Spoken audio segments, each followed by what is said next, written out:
This is my get home bag system. These items I normally keep in the trunk of my car should an emergency ever arise. Let's take a look. I have a 100% wool blanket, a military sleep system with the Gore-Tex bivy and green, if you can see it, the green sleeping bag, extra pair of walking shoes, a 7-foot by 9-foot tarp, an aluminized heat shield that you keep in your front window during the summer. This is in case I have to sleep in my car or use it in the snow. The aluminized is the same material that those emergency blankets are made out of. Already I had to use this several times this year, a folding shovel. I had to dig myself out of some snowdrifts. A inflatable sleeping mattress, mostly in case I have to sleep at my workplace because roads became inhabitable, or impassable, should say. However, this can also be used in the snow. The air from the pool mattress should keep you a little bit warmer because you are now further away from the cold. Along with the usual items like jumper cables, I also have some road flares to start fires or alerts for in case I need assistance. I also have a stainless steel canteen with canteen cup, some snacks, and these are packets of emergency drinking water. These have a shelf life of about 5 years. These are normally kept in lifeboats. To my knowledge, these are BPA free because it's in a Mylar packaging. If anybody has confirmed these are or these do contain BPA, please let me know. And of course, my get home bag. It's a little larger than most people's. However, I do have multiple changes of clothing, which obviously clothing is bulky, and in case I have to spend the night or two at work, I have work clothes as well as some general clothing to change into to get me home. I work in an office, so obviously I have to have a professional looking appearance. So, with that in mind, let's take a look at my internal of the bag. These are the items that are in the main compartment of my get home bag. As you can see, it's quite a lot and it's awfully bulky. These are the clothing as well as a few items for personal hygiene. Starting off from left to right, 3 pairs of underwear, 3 pairs of wool socks, a flannel shirt, or long sleeve flannel shirt, a pair of jeans or dungarees depending on where you live, however you call them, a dress shirt, some dress pants, some shower shoes, because you never want to just go barefoot in a public shower. You can get some nasty stuff on your feet and that could make things rather uncomfortable. A bath towel, and in case I have to spend the night at work, a pair of pajamas. Nobody wants to see anybody running around in their underwear, unless it's a hot chick. Here's my personal hygiene kit. Some razors, some shaving cream, mouthwash, toothbrush, toothpaste, dental floss, some soap, Q-tips or cotton swabs, some shampoo, comb, and first aid kit for general ouches, that kind of stuff. Doubt it's ever needed, but you never know. So, with that in mind, that is my main compartment or my clothing portion of my get home bag. Let's take a look at the other items that are more geared for, how should I put this? More of a get home survival type situation. These are the items that are in the outer pouches of my get home bag. As you can see, it's quite a bit. Some people may need more, some people may need less. My skill set over the years from when I was in Boy Scouts has a bit deteriorated. So these are I consider the absolute necessary items. As time progresses and as I kind of re-hone my skills or relearn the skills I had when I was in Boy Scouts, I'll definitely be able to remove some of these items. However, for me, for right now, these are the core essential items. So let's start off with left to right. These are 2 contractor trash bags, 55-gallon, 2 mils thick. There's a few gallon-sized water, or gallon-sized freezer Ziploc bags for storage or anything like that. Some aluminum tent stakes. Gotta have paracord. Some zip ties. Duct tape. These are carabiners to help tie down the tarp to the tent stakes or whatever. Are these absolutely necessary? No, but they really do help. A fixed blade knife. This one actually has a built-in ferrocerium rod. A knife sharpener. This is a must if you have any form of cutting tool. One thing I learned in Scouts, especially the hard way, dull knives or dull cutting instruments are dangerous. A water filtration system. This is a Life straw. These are water purification tablets. Hand warmers and toe warmers.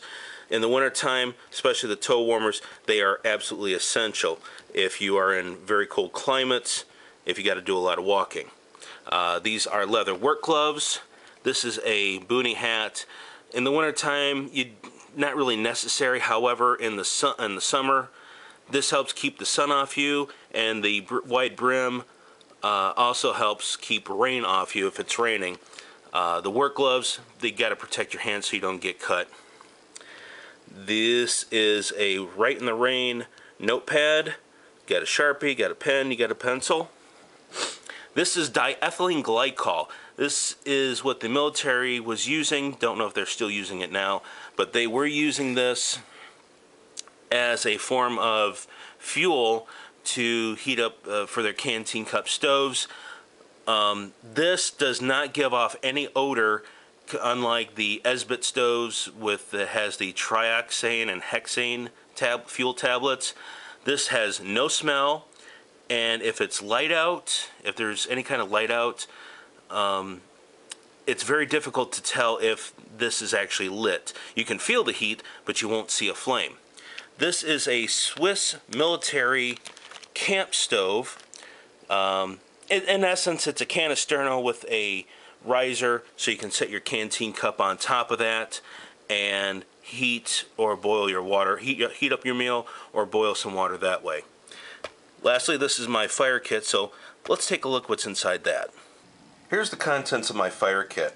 I have some Strike Anywhere matches, some standard wood matches, some moisture resistant paper matches, a Bic lighter, a small ferrocerium rod. If you can see, that's what the Boy Scouts have had. I had one back when I was in Boy Scouts, say a good 20-some years ago, and that really helped, but nothing compared to an actual lighter or matches. I also threw in a can opener, as well as some cotton and some jute twine for tinder. So I can either use my knife to create tinder out of sticks or anything. The diethylene glycol and the Swiss military stove must use either matches or the lighter to light the stove. I don't know if you saw, but there was already a small box or small packet of matches on taped to the bottom side of that stove. So that stove has some matches.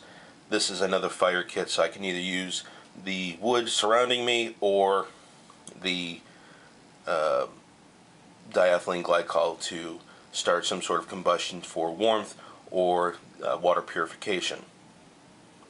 Moving on, I have some sources of illumination. Standard AA mag light. Get to that in a moment. These are Chem Lights. Got some reds, got some green, and you got a white. Different colors for different situations. This is how should I put this? This is a battery-operated Chem Light. Once you crack these open, they keep going until they burn out. This you can turn on and off as you so desire. Let's take a look at how this operates. Okay, I hope there's enough light for this. This is the Laser Bright Tactical Lighting Systems. Get it to focus. This is basically the new version of the Chem Lights. Turn the knob. This one lights up blue. This one labeled red. Lights up red. Or if you turn it both ways, you get like a purple. So, what's neat about this is, unscrew that. Say you need to travel. There it is. You got yourself a red flashlight. In case you don't have it's red filtered so you don't kill your night vision and you can see where you're going. So that is how this operates. Okay. I have a headlamp. Oh, forgot this. This is a whistle, emergency whistle. It has a compass, also has a thermometer, and inside there's a magnifying lens. So moving on, there's a wind-up flashlight. Obviously there's a headlamp again. Extra batteries for the headlamp and the mag light for navigation. For emergencies, this is a signal mirror. You sight whatever it is in here and you flash, use the sun to flash. I used this when I was in Scouts. It's very handy and it's very low tech, so very, very good to have. Some walkie-talkies. These are GMRS and FRS frequencies. Wind-up flashlight. Some binoculars. This is a military issue compass. This is made by Kamenga. Compasses and any form of navigation, it's best to get something good. Like I said, don't buy junk. This is what the military has. Side note, there are two versions of this. This one is actually the phosphorescent, meaning if it's at night, use your flashlight, charge up the phosphorus elements, and you can see pretty much a little bit where you're going. You can see the dial and so forth. You can kind of see a little bit better where you're going. There's also a tritium.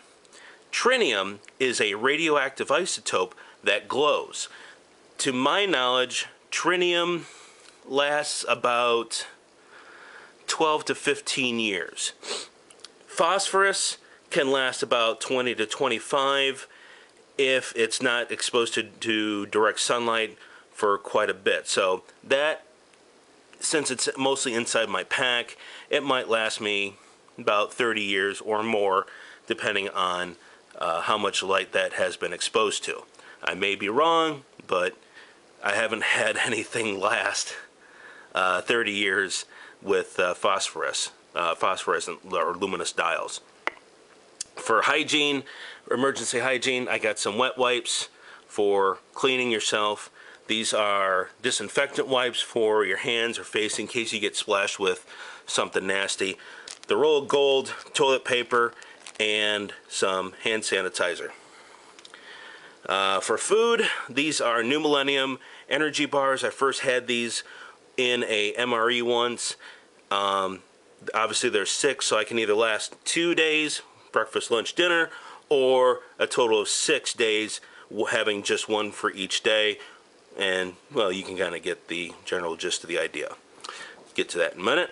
This is a reflective vest. This part glows at night, or I wouldn't say glows. This is a reflective coating. If you shine a flashlight or headlights on this, this will light up, and obviously you can kind of see that during the day. So in case you need emergency assistance, wave that around like a flag, or you can wear it as like it's supposed to be, as a vest, and people can see you. This, obviously, is my first aid kit. Let's take a look inside that. These are the items that are in my first aid kit, starting from left to right. This is a roll of, what do you call it? It's like an ace bandage, but it's self-adhering. This is a roll of cloth medical tape. There's three pairs of nitrile gloves, a pair of latex gloves, some cloth medical tape, some scissors, cheap pair of scissors, some gauze, rolled gauze, You have two larger rolls of gauze, some Band-Aids, standard size Band-Aids, Providone iodine wipes, some larger Band-Aids, some 2x2 gauze pads, alcohol prep pads, butterfly enclosures. If there's somebody with a laceration or deep laceration, use these. Some good EMT style shears, triangular bandage, if you will. Some 3 pairs of earplugs in case you need to stop someplace and it's a little noisy. That'll help kill some of the noise so you can get some rest. For medications, here's some anti-itch cream, 100% DEET, bug juice or bug repellent. This is a sting kill or after bite in case you do get bit. This will help relieve some of the pain and swelling. Some ibuprofen. In here there's some Benadryl and Claritin. I do suffer from seasonal allergies. The Benadryl, it's an antihistamine. If somebody's having an allergic reaction inside their body, obviously have them chew up the antihistamine or the Benadryl, and with some water, that'll help start the reaction to help alleviate the allergic reaction. Some liquid bandage. If you get some scrapes, you don't need any of those. Just smear some of that on. That'll help protect the infected area or the inflicted area. Some sunscreen. This is SPF 50. The nose, ears, and lips of anybody who's been out in the sun quite a bit is very susceptible to sunburn. That can be used on all 3 of those, as well as your regular skin. It's just going to be a little overkill, but like I said, SPF 50 is what should be used on your lips, nose, and ears. Some chapstick. This is Carmex. It's mostly used for cold sores, but it's also good for chapped lips. And also, since it's petroleum-based jelly, I can smear that on some of the cotton in my fire kit and have a much better fire or for tinder. And some actual Neosporin for a triple antibiotic ointment. Getting back to the gloves. These, like I said, these are latex and these are nitrile. There's 2 things to keep in mind. One, latex in the heat of a car will break down quite fast. It'll break down. So these will become useless after a while. Nitrile, they take a little bit longer depending on the heat of the vehicle. Excuse me. It'll take a little bit longer, but these will break down eventually. However, it's best to use the nitrile. With another thing about latex is some people are allergic to latex, believe it or not. So if you are administering first aid to somebody that is a family member and you know they don't have a latex allergy, use those. Or if it's a family member, you know they're clean. If your hands are clean, you can go ahead and do it how Mom used to do it. Use just with bare hands. But if your hands are dirty, obviously you need to protect their wounds. So you need to put those on to protect the patient from the germs that are on your hands. It could make a bad situation even worse with infection. So always use gloves. If you don't know if a person has a latex allergy, go with the nitrile. So that is what is in my first aid kit. Alrighty, these are the items that I carry in my get home bag.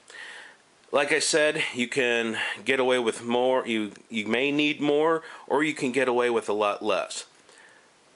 My clothing takes the majority of my get home bag, but it is what it is. So just to recap, going back to my original video of what is a Bob, there's shelter, water, food, first aid. So there's my shelter, or I can use my workplace, my car, My clothing is also considered shelter.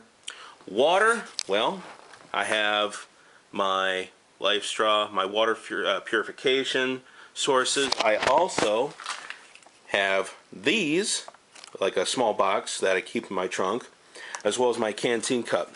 So there's my water aspect. There's my food. Obviously the emergency medical, there's the new Millennium Energy bars, and first aid. So there's my 4 coverages. Shelter, water, food, first aid. I covered the basics.